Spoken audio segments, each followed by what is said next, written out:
Quando sono solo sogno all'orizzonte mancano le parole. Sì, lo so che non c'è luce in una stanza quando manca il sole. Se non ci sei tu con me. Ernestien et Ernestienne, bonjour. Alors cette semaine nous partons en Italie avec Ginevra Lamberti.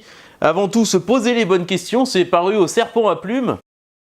Mais croyez-moi, personne n'en parle, mais c'est un excellent roman. Si vous cherchez un roman drôle, un roman sympathique, un roman qui va vous faire passer un très bon moment et en même temps qui va vous faire poser des questions, eh ben, il faut lire avant tout Se poser les bonnes questions de Ginevra Lamberti. Alors, c'est assez simple, hein, Gaïa, c'est une jeune italienne de 30 ans qui a fait des études et qui cherche un boulot. Et le problème, c'est qu'elle ne trouve pas de boulot. Qu'est-ce qu'elle fait? Alors, elle décide d'aller travailler dans un centre d'appel. C'est le seul travail qu'elle trouve. Et là, je vais vous lire un petit extrait juste pour que vous compreniez un petit peu le ton du livre.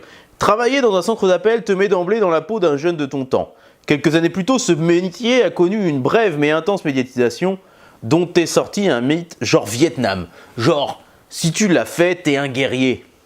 Le centre d'appel n'est plus un sujet de conversation à la mode, mais il existe toujours en tant que lieu de travail, de sorte que tu peux continuer à y aller aux mêmes conditions qu'avant, sans que quiconque ne ponde un édito.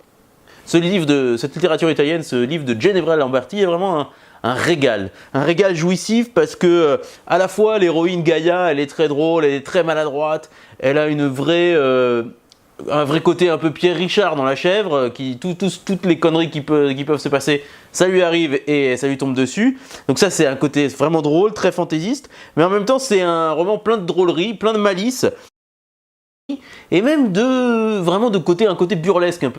Et alors, autant vous le dire tout de suite, ce n'est pas la seule raison qui fait qu'il faut lire ce livre de Ginevra Lamberti, avant tout se poser les bonnes questions, c'est aussi parce que il y a une vraie interrogation sur la génération des trentenaires en Italie aujourd'hui, et plus généralement dans l'Europe entière, et cette génération qui n'est que précaire, qui est maltraitée, qui a beaucoup de difficultés à sortir de sa classe sociale et qui a beaucoup de difficultés à dépasser ses aînés. Enfin, c'est vraiment un très très bon moment de lecture. Ginevra Lamberti, avant tout se poser les bonnes questions, au Serpent à la Plume. Ernestien et Ernestienne, c'est fini pour cette semaine. Le livre du vendredi, je vous le rappelle, donc Ginevra Lamberti, avant tout se poser les bonnes questions au Serpent à Plume. Je vous rappelle que vous pouvez suivre Ernest sur tous les réseaux sociaux, LinkedIn, Twitter, Facebook, Instagram, et surtout, vous qui regardez ce livre du vendredi assidûment, mais qui n'êtes pas encore abonné à Ernest, personne n'est parfait, c'est pas grave. Eh bien, vous savez que pour fêter l'automne, pour fêter ce mois d'octobre, ce mois de la lecture finalement, où on a envie de se mettre à côté d'un feu et de lire un livre, eh bien, Ernest a concocté pour vous un code promo. Il suffit d'aller sur le site, mais je vous le dis, c'est Happy Ernest. Voilà, Happy Hour, c'est l'Happy Hour d'Ernest. Alors, profitez-en. À la semaine prochaine. Salut!